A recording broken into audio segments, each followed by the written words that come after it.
In this video, I'll show you how to fix an Acer laptop that turns on but shows a black screen.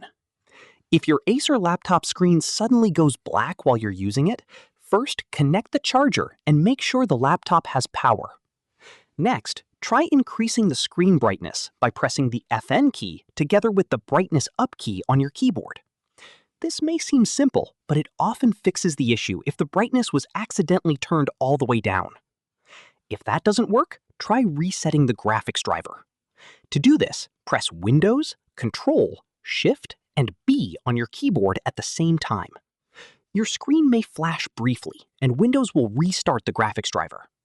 If the display comes back, the issue was likely related to the graphics system. If your screen is still black, perform a hard reset.